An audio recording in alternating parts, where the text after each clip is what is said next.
This morning, the Princess of Wales back on the global stage. Kate's first international trip since her cancer recovery, stepping out on her own, a research trip of sorts, learning about a cause she cares deeply about. Thousands of people have packed the square. People are hanging out the windows, and you can see her right here, meeting some of her littlest fans. For years, the Sapphire ring remained hidden behind a locked cabinet door, its existence reduced to a handwritten number in the royal inventory. But when a senior archivist opened a sealed file bearing Prince Philip's private mark, the truth erupted into the palace. Catherine had once asked to wear the historic jewel, and Philip had personally refused her.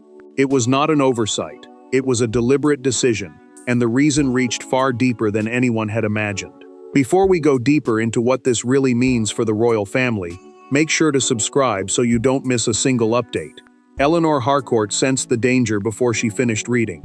The royal archivist had been reviewing sealed material inside the Windsor Jewelry Archive, the secure record room where private royal objects and ownership histories are documented, when she found a memorandum marked with Philip's notation. It confirmed that Catherine had requested the Mountbatten sapphire ring for a major anniversary service. The Duke had refused in writing and ordered the jewel kept unavailable. The ring carried more than beauty. An oval Ceylon sapphire sat at its center, surrounded by 12 old-cut diamonds, in a design commissioned after the Second World War.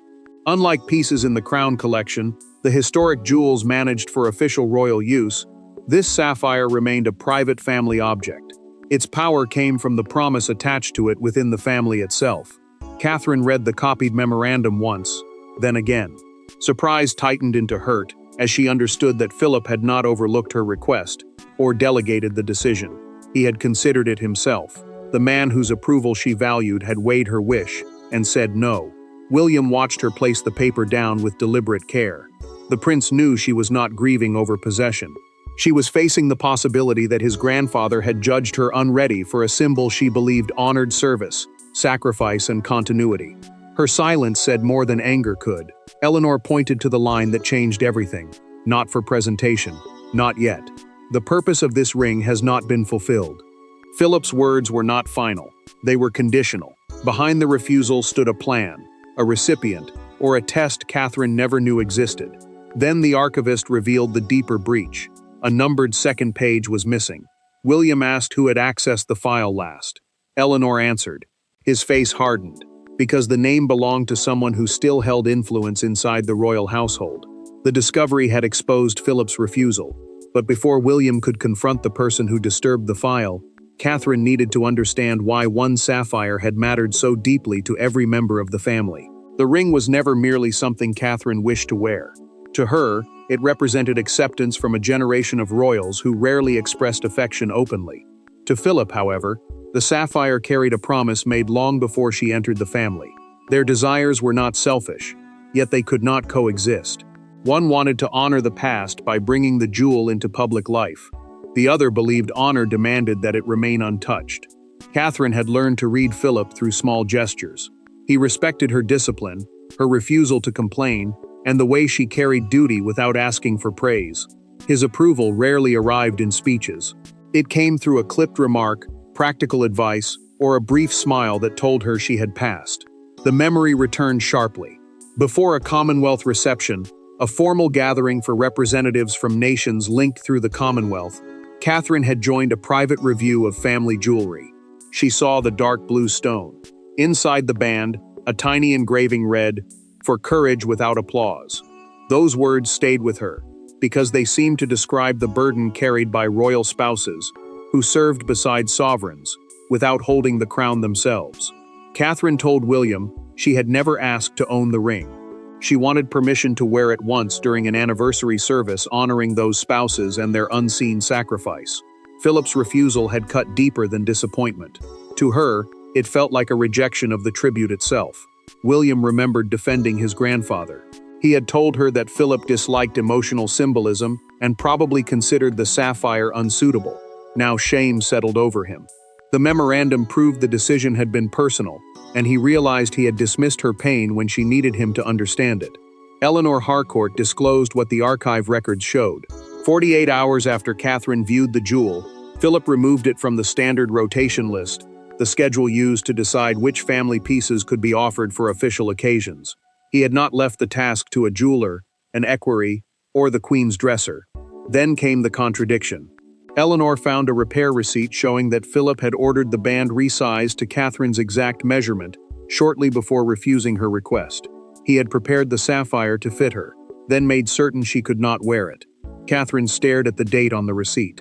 It matched a family ceremony at Balmoral, the royal family's Scottish estate. She remembered a tense conversation with Philip that evening, one she had buried as insignificant. The resized band proved Philip's refusal was never the whole story, and the forgotten Balmoral conversation would reveal the precise moment his hidden plan was thrown into doubt. The turning point came during a rain-soaked evening at Balmoral, years before the archive was opened. No announcement was made. No courtier recorded what happened. Yet inside a small library, Philip asked Catherine one question about duty, inheritance, and the future of the monarchy. Her honest answer impressed him, but it also frightened him. By the time she left the room, the sapphire ring had stopped being a possible gift and become a test she did not even know she was taking. Philip asked Catherine to remain after a private family dinner. Balmoral, the royal family's Scottish estate, had always been a place where formal roles softened and private truths surfaced.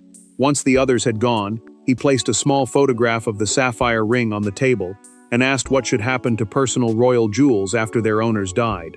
Catherine answered without hesitation. She believed meaningful pieces should not disappear forever into locked vaults. They should be worn with care, she said, so the public could see continuity rather than loss. To her, royal history survived when memory became service, not when it was hidden from view. Philip challenged her sharply. He asked whether every family memory had to become public property simply because it belonged to royalty. Catherine held her ground. She told him that concealment could sometimes turn love into secrecy, and secrecy could eventually distort the truth. His expression tightened because the sapphire was tied to a promise he had never shared with her. Then he made the question personal. Philip asked whether she would surrender a jewel intended for one of her own children if the institution demanded it. Catherine paused. She admitted she would struggle, because duty did not erase the instincts of a mother. Her honesty impressed him, but it also confirmed the danger. The ring's future was connected to another child, another promise, and another woman's right to decide. The sapphire had been linked to Princess Anne since her youth. Philip had promised that it would remain protected until she chose whether it should pass to the next generation of royal women. Catherine's request arrived before Anne had made that choice. Granting it would have broken his word, yet Philip had still resized the band. He believed Catherine might eventually become the woman Anne selected, but he refused to force that outcome. William now understood what the missing page probably contained: Anne's name and Philip's instructions. Only Anne, Eleanor, and one senior household figure would have known its value. Philip's refusal had been an act of loyalty rather than cruelty, but that loyalty now placed Catherine and Anne on opposite sides of a secret someone had deliberately tried to control. Catherine did not send an aide. Anne did not summon a secretary. The two women met alone in a narrow Windsor drawing room, separated by a small table and the memory of a man neither wished to betray. Catherine wanted the truth. Anne wanted to know why the archive had been opened at all. What began as a measured conversation quickly became something far more dangerous. An argument over loyalty, grief, and who had the right to complete Philip's final intention. Catherine entered without jewelry, notes, or advisors. She wanted Anne to understand that she had come as family, not as the future queen. That title meant the woman expected to stand beside the next sovereign, but in that room it carried no authority. Only Philip's promise mattered. Anne confirmed the truth. Her father had sworn to protect the sapphire until she decided its future. The ring had once belonged to a woman who supported the family through a private crisis, and its emotional value far exceeded its price. To her, releasing it carelessly would have meant breaking faith with both the past and Philip. Catherine asked why nobody had explained that his refusal protected a promise. Anne answered with painful bluntness. Their family did not always offer explanations, she said, and disappointment did not create the right to expose a private commitment. Catherine held her gaze, then admitted that she had spent years believing Philip considered her unworthy. Anne changed at once. She stood, moved a chair aside, and told Catherine that he had spoken of her with more confidence than she ever knew. The Duke had not dismissed her. He had watched her. Then Anne revealed the hidden purpose. Philip never intended the ring to remain with her forever. He wanted it to pass through her hands so she could judge whether Catherine truly possessed courage without applause, the quality engraved inside the band. That decision had never belonged to a committee. It belonged to Anne alone. Catherine asked the question that had been waiting between them. Had Anne reached a decision? Silence answered first. Then the princess said yes. She had decided Catherine had fulfilled Philip's condition, but before she could act, the page recording his instructions disappeared from the archive. Soon after, pressure began to build around the sapphire. Anne finally named the source. Queen Camilla had urged her to place the ring permanently in the royal collection, the official body that preserves significant royal objects for institutional use. She warned that giving it to Catherine would suggest competing royal authority. Catherine entered the room believing Philip had doubted her. She left knowing he had entrusted her fate to Anne, and that another queen had quietly intervened before the promise could be fulfilled. The sapphire had survived war, grief, and royal succession. But its greatest danger came from a single administrative recommendation. Camilla never demanded the ring for herself. She did something more effective. She tried to make certain no individual woman could ever claim it. Her argument sounded responsible, even protective of the crown. Yet behind the formal language lay a fear that placing Philip's private symbol of courage on Catherine's hand would announce a future the palace was not yet ready to confront. Camilla began the review after becoming queen. She examined privately held jewels whose ownership or future use remained uncertain, then proposed moving the sapphire into an institutional collection, a protected group of royal objects controlled through the sovereign's household rather than by one family member. Her stated reason was consistency. Personal promises, she argued, should not govern historically important jewelry after the people who made those promises were gone. Charles read the recommendation alone. The king removed his glasses, set the document down, and stared at the inventory copy attached behind it. Philip's handwriting was unmistakable. He understood at once that approving the transfer could erase his father's final arrangement without openly rejecting it. Camilla defended her position when Charles confronted her. She told him Catherine already carried powerful sapphire associations and did not need another jewel to strengthen her public image. The queen consort insisted that the ring could become a symbol of competing authority. He answered that the issue was not image. It was whether Philip's words still held moral force after death. Eleanor Harcourt then confirmed the detail that changed suspicion into crisis. In a documented archive access log, she found that Camilla's private secretary had entered the restricted file 3 days before the numbered page disappeared. The visit had been approved as part of a routine jewelry review, which meant nothing appeared unusual at the time. Charles searched further and found something worse. He had unknowingly signed a preliminary preservation order, a temporary instruction designed to prevent an object from being transferred while its status was reviewed. Hidden among unrelated collection papers, it would have made Anne's promised handover almost impossible. The monarch felt the weight of what his signature had nearly done. Camilla had feared a symbol. Charles had almost destroyed a promise. He summoned Camilla, Anne, Catherine, and William to Windsor. The Queen knew the meeting would expose her reasoning. Anne knew Philip's instructions could no longer remain private. Catherine knew the truth might finally come at a cost. William knew someone would be forced to answer. The conflict could no longer remain hidden inside private conversations, because Charles had called every person bound to Philip's promise into one room, and someone would have to surrender control. When the velvet box opened, no one reached for the ring. The sapphire lay at the center of the table, cold, brilliant, and more powerful than any official paper surrounding it. Charles looked betrayed by his own signature. Camilla looked cornered by an intervention she had considered administrative. Catherine refused to look away. Anne remained perfectly still. Then William asked the question that destroyed every remaining defense. Who removed Philip's final page, and why had Catherine been denied the truth? Charles spoke first. The king rescinded the preservation process and declared that no institutional transfer would proceed until Philip's personal instructions had been rebuilt and honored. A preservation process was the formal review used to stop an object from changing hands while its legal status remained uncertain. In this case, it had almost buried a family promise beneath palace procedure. Eleanor Harcourt placed the evidence in order. The royal archivist presented the access log, repair receipt, memorandum, and archive record. She made one distinction clear. Camilla had requested the formal review, but the documents did not prove that she personally removed the missing page. Eleanor refused to let anger become an accusation, unsupported by the file. Camilla finally admitted what she had feared. She opposed a direct transfer because the ring could be seen as Philip's endorsement of a future queen over the present one. Her voice remained controlled, but her hand tightened around the chair. The queen consort had tried to prevent rivalry, yet her intervention had given that rivalry a life of its own. Catherine answered without triumph. She said she had never wanted victory over another woman. She wanted to honor a man who taught her that duty mattered most when nobody applauded. Camilla lowered her eyes. For the first time, she understood that her defensive decision had created the very comparison she claimed to fear. Anne then reached into her folder and produced a handwritten copy kept outside the archive. Philip's instruction was direct. If Catherine continued serving without exploiting family division, Anne should present the ring privately, not as reward, but as recognition. Eleanor disclosed the final piece through a restricted accession record, a file used when an object is prepared for permanent institutional storage. Camilla's former private secretary had relocated the missing page there, believing its personal wording would complicate legal classification. The page had been concealed, not destroyed. Anne closed the velvet box before Catherine could speak. She said the instruction had been restored, but the decision had not yet been completed. Only one private conversation could prove whether Philip's condition had truly been met.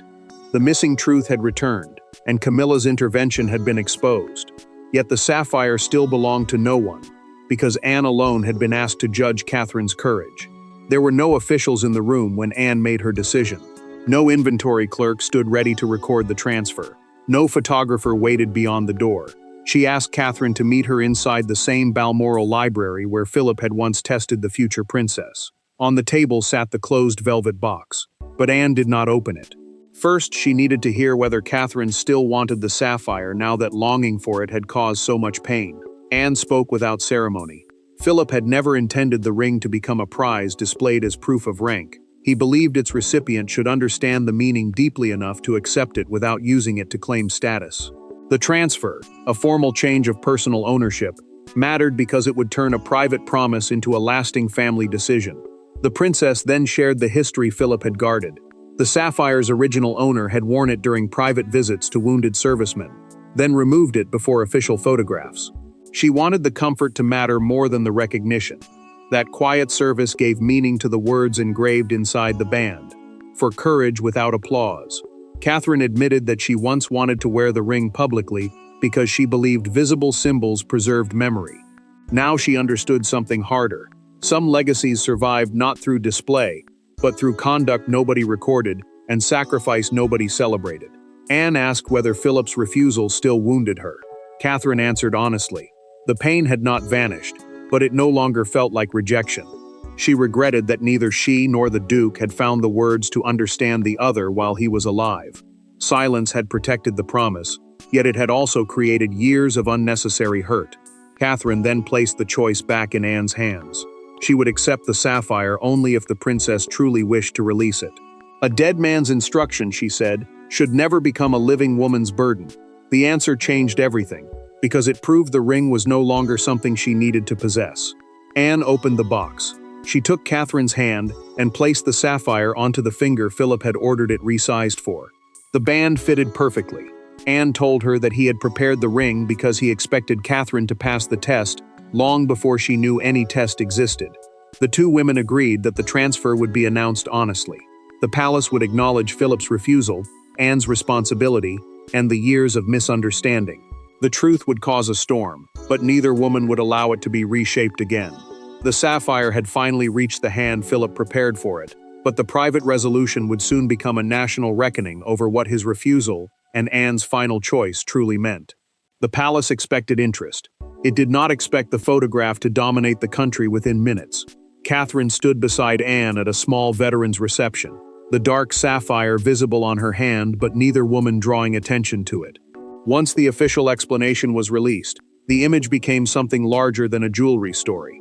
It showed two royal women completing a promise made by Philip and forced the public to reconsider a refusal that had once caused years of silent pain. Charles approved every line of the palace statement himself. The king ordered the corrected memorandum returned to the archive with its missing page permanently reunited, making certain the full account could never be separated again. A palace statement was an official public explanation issued on behalf of the royal household, and this one did more than confirm a transfer. It admitted that silence had caused real damage. Camilla read the wording before publication. The Queen asked that her institutional recommendation also be acknowledged, knowing omission would make the account incomplete. Charles agreed not to hide it, but he refused to turn the statement into a public punishment. He described her intervention plainly, allowing accountability without humiliating his wife. William watched Catherine prepare for the veterans' reception and asked whether she was ready for the Sapphire to be treated as a victory. The prince knew the public might read the moment as one woman rising above another. She answered that it was not victory, it was the end of believing she had disappointed Philip. The following morning, one front page captured the national mood. Beneath the headline, Philip's Final Test, a close photograph showed Anne's hand resting over Catherine's, the sapphire visible between them. The image suggested reconciliation rather than conquest, and it changed the tone of the debate almost instantly. Outside Buckingham Palace, a small crowd gathered near the gates carrying blue flowers. Buckingham Palace, the monarch's main official London residence, had become the natural focus for public reaction. A broadcaster described the transfer as a private family promise finally made honest, shifting attention away from the ring's value and toward the emotional cost of years spent in silence. Anne heard the phrase and said nothing, but she understood its force. Catherine saw the crowd and felt no triumph, only relief. Charles recognized that the monarchy had gained trust by admitting imperfection. Camilla understood that honesty had prevented suspicion from hardening into permanent blame. As the public response settled, Catherine returned to Windsor with one final task. She would place her own written account beside Philip's memorandum, so future generations could understand not only why he refused, but what she learned from that refusal. The world had judged the sapphire as a symbol of reconciliation, but Catherine's final words inside the archive would determine the lasting verdict on Philip, Anne, Camilla, and herself. Catherine returned to the archive without cameras, and without the ring on her hand. She carried only a single-page letter. Beside Philip's refusal, she placed her own account of the years that followed, the hurt she concealed, the truth Anne restored, and the lesson hidden inside the sapphire's long silence. In that final moment, the mystery ceased to be about which woman deserved a jewel. It became a story about promises, misjudgment, forgiveness, and the courage to correct the past. Catherine wrote that she had once treated Philip's refusal as proof that she had failed to earn his confidence. Now she understood the truth. He had been protecting a commitment to Anne while quietly preparing for the possibility that the ring might one day pass to her. The letter mattered because it preserved not only his intention, but the pain caused when that intention remained unexplained. Eleanor Harcourt returned every page to its proper place and sealed the restored archive file. The Royal Archive, the protected collection where official and private records are preserved for future generations, would now hold the full account. Eleanor noted that historians would see both Philip's original decision and the human cost of allowing silence to distort it. Catherine then visited Charles. The king apologized for signing the preliminary order without understanding its true effect.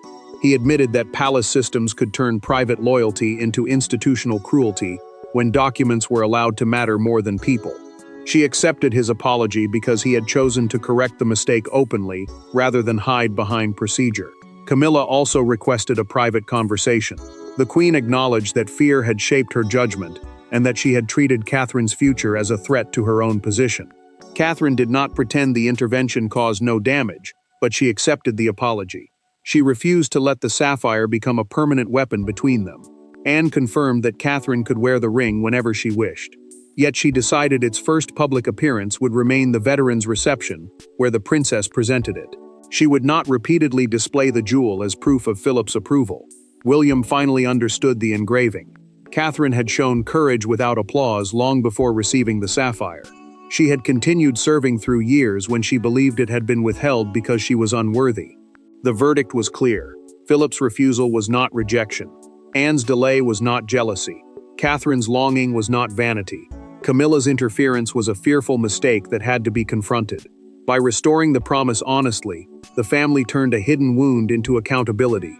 And so the sapphire remained what Philip always intended it to be. Not proof of rank, not a trophy of succession, but recognition of a woman who who continued carrying the weight of duty even when she believed the family had chosen not to recognize her.